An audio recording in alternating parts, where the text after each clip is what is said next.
Hi friends, welcome to Bithi's Outlook. এই দেখো, সবজিওয়ালা মূলো কিনতে গিয়ে আমাকে ডাহা ঠকিয়ে দিয়েছে। তাই আজকে বানাবো মূলোর ভর্তা। মূলো চৌকো করে কেটে ভালো করে জলে ধুয়ে দিয়ে দেবো প্রেশার কুকারে 2টো সিটি, অবশ্যই নুন অ্যাড করে।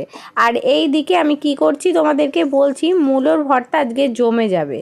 আর এই দেখো, আমি নিয়েছি 2টো পেঁয়াজ আর একটা গোটা বড় রসুন। পুরোটা ছাড়িয়ে নেব, পেঁয়াজ কুচি করে নেব, রসুন কিন্তু শুধু ছাড়িয়ে নেব। আর তেল গরম করে, সর্ষের তেলই ভালো হবে। পেঁয়াজ আর রসুন দিয়ে দিলাম, আর মূলো সিদ্ধ হয়ে যাওয়ার পর দিয়ে দিলাম মিক্সিতে ভালো করে পেস্ট করে নিতে। আর এই দেখো, পেঁয়াজ আর রসুন, নুন হলুদ অ্যাড করে দিলাম ভাজার সময়। আর অ্যাড করলাম ঝাল ঝাল কাঁচা লঙ্কা। আর এর মধ্যে আমি দিয়ে দিলাম মূলো।